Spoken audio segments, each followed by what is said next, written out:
Hey guys, it's Giles here. We're currently back in our Fortress of Solitude planning our next season, and we've just dropped our Taylor Swift bonus episode on the Patreon page.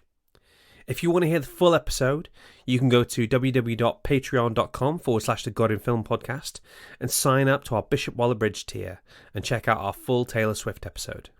Plus, you can hear additional interviews and special bonus episodes like our God in Music and God in Gaming episodes. I hope you enjoy this little teaser.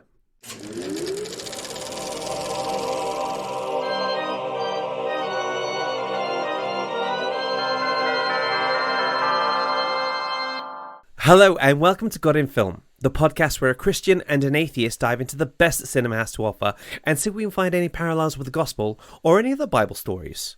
I'm writer and anti-hero, Giles Goff.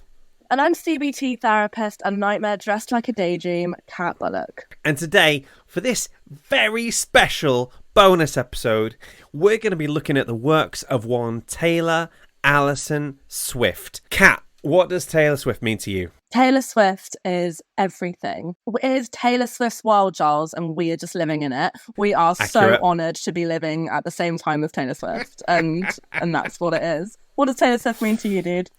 Oh, Taylor Swift is somebody I better not think too much about for any long period of time. That's what she is.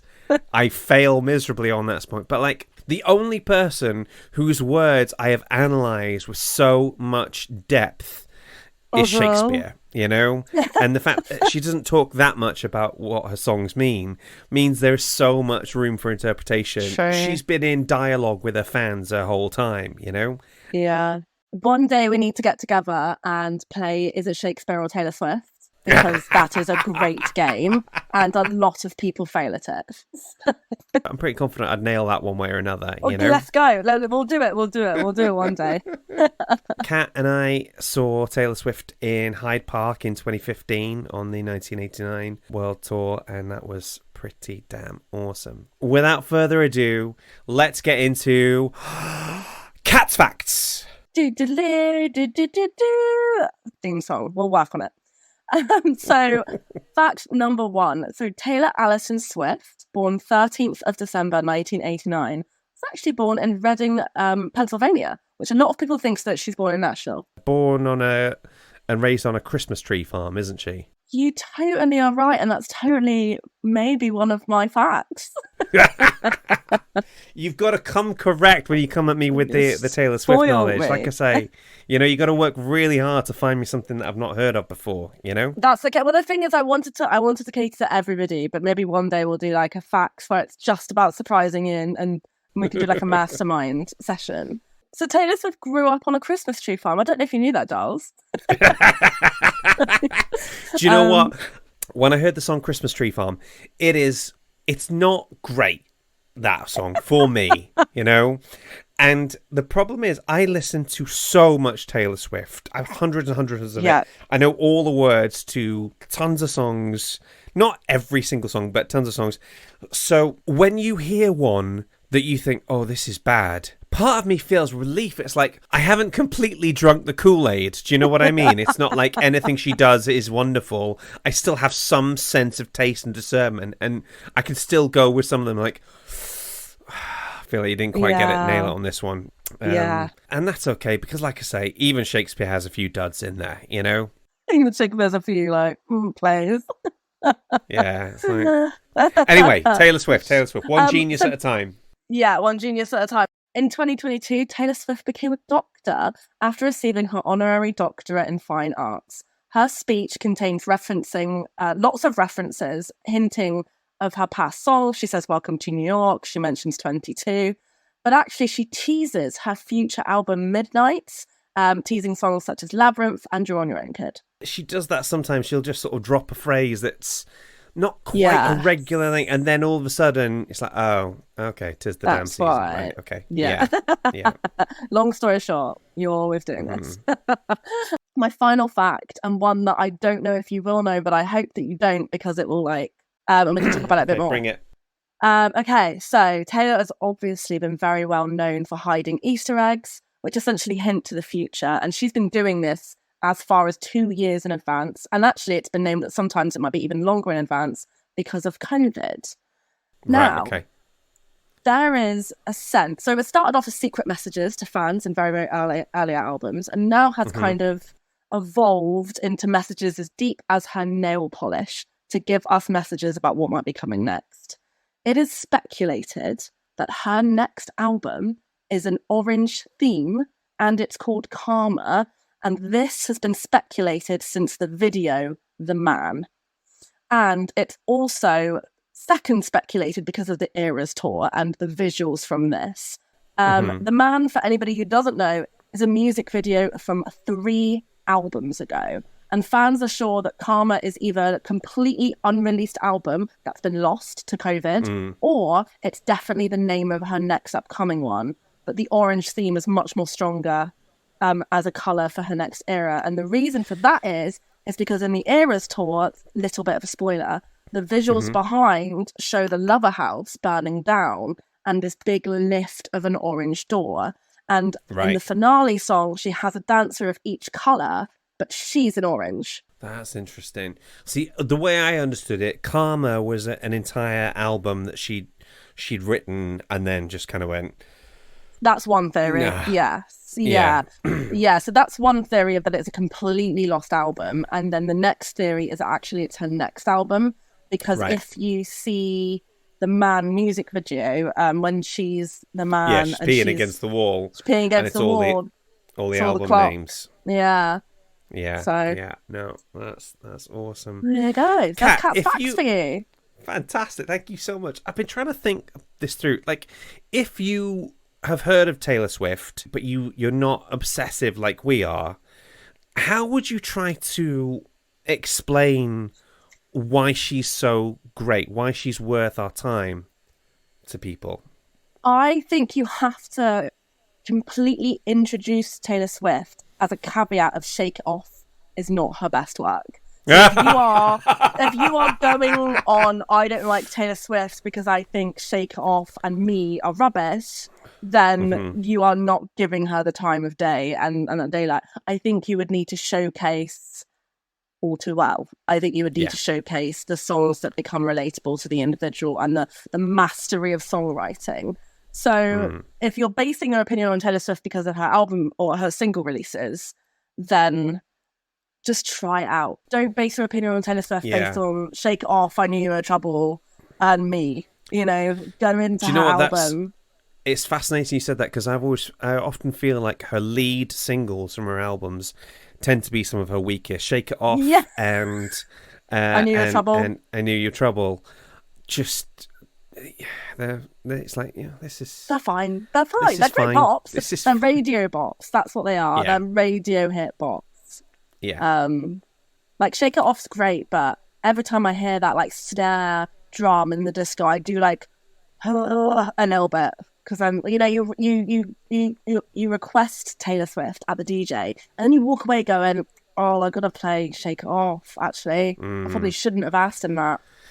Yeah, but I mean, like, you don't want to ask the DJ to play Taylor Swift and then he plays the All Too Well 10-minute version, are you? You know, no, I do. Like, that's exactly what I want, actually, Giles. Hey, I'm feeling quite sad and I'm going to go have a think about my life. My wife Claire is not really one for clubbing. The only time I've gotten her out to go to a club anywhere was for a club night called Swiftageddon. Yeah. They played all Taylor Swift songs back to back and that was it, and it was wonderful. That setup, the fact that Taylor has allowed that to happen, because they would have had to have asked her or her team, because they're making money off of just playing their songs, is incredible. The fact they've taken over nightclubs to be able to do that. I mean, what a job. What a job. And why did we not think of that? Indeed. Because we like to be in bed by 10. So it's true. We have children who need to be in bed by 8. That's why. Anyway, without further ado, let's get into finding their faith in the film. Finding the faith in the film. Nice. Nicely done. Thanks. So I really wanted to do this episode on Taylor Swift. Firstly, because I haven't heard any Christian commentators say many nice things about her, you know? A lot of them seem to create these intense straw man arguments and then spend way too long taking that apart. And I wanted to analyse her work from the perspective of someone who is a fan, and a Christian. Those two things aren't antithetical in any way. Uh-huh. And secondly, I absolutely freaking adore talking about Taylor Swift. And to be honest, Kat, you're the only person who I think could stand listening to me talk about this for so long. You know, all the time, and any day of the week, any hour of the week, whether it's 3 a.m. or 6 p.m. Charles, I'm here for you, babe. I'm here for you. So we're going to jump around a little bit on this one, but we're going to start with an actual film, which I guess kind of makes sense for a podcast with film in the title. Uh-huh. So I thought we'd start with Miss Americana, which was the documentary that was released on Netflix in 2020. Uh-huh. And I think you've probably got an idea where I'm going to go with this one. There's one point in the film where she's talking about endorsing two Democratic congressional candidates. It's like a 2018 clip. This is post Trump being elected, and she's wondering. She basically really wants to make a political statement in favor of these two Democrats. And some of her management team are worrying about the concert figures being halved. Her father, Scott Swift, rightly puts forward some real concerns that this might ignite some right-wing stalkers to come after her or make an attempt on her life. And everybody's genuinely concerned about her safety. And yet she's able to put aside any concerns for her career or her safety when she talks about US Senator Marsha Blackburn, who has voted for some fairly horrendous things. She's sort of voted against domestic violence acts and rest of it. I sent you the advert. Yes. That she yes. did. Do you see what? I actually hadn't seen that until you sent it to me. Obviously, they don't show the actual advert in the film, but they do see her like watching that, and yeah, it's pretty tough stuff to watch. One of those people who's just exhausting, you know, like, and she does all these things behind this facade of Tennessee Christian values. Now, what's fascinating is Taylor, when she says, I can't stand seeing that woman's advert on the TV and talking about Tennessee Christian values. I live in Tennessee. I'm a Christian. That's not what we stand for. Now, part of me just wants to end this right there. That is a phenomenal statement. Drop. And it makes you feel proud as a Christian and a Taylor Swift fan. It's like, when we're Christians, this is not what we do, you know? Now, Jesus didn't say anything about LGBTQ couples, all right? Yeah. Jesus didn't say anything about who should use which toilets. Yeah. But Jesus was very, very, very clear about standing up for the rights of oppressed people. I'll give you a quick one. Matthew 25:35-40 says, For I was hungry, and you gave me something to eat. I was thirsty, and you gave me something to drink. I was a stranger, and you invited me in. I needed clothes, and you clothed me. I was sick, and you looked after me. I was in prison, and you came to visit me. Then the righteous will say to him, Lord, when did we see you hungry and feed you, or give you something to drink? When did we see you a stranger, invite you in, or needing clothes and clothe you? When did we see you sick or in prison and go to visit you? And the king will reply, Truly I tell you, whatever you did for one of the least of my brothers and sisters, you did for me. Anything you do for somebody who is in need, that counts as something you did for Jesus. You know, it is abundantly clear, you know. So now it's true that Jesus doesn't explicitly name different people groups, but he keeps it deliberately wide, because if someone is in need of help, you help them. That is a Christ-like value, you know. Yeah. And whilst you could definitely find biblical scripture that can support your homophobia, you cannot find anything Christ-like that will support it. You know? Yeah. I'm going to get off my soapbox now, because otherwise it was a beautiful soapbox, though. It was great. And you're right there with her. What I wanted to do is get into what I really want to talk about, because Taylor identifies as a Christian in that clip, and I want to examine that within her body of work that is the rest of her discography, and really unpick that part and be like, what exactly does that mean? And for me to do that, we've got to go like pretty much all the way back to the start. Okay? Yes.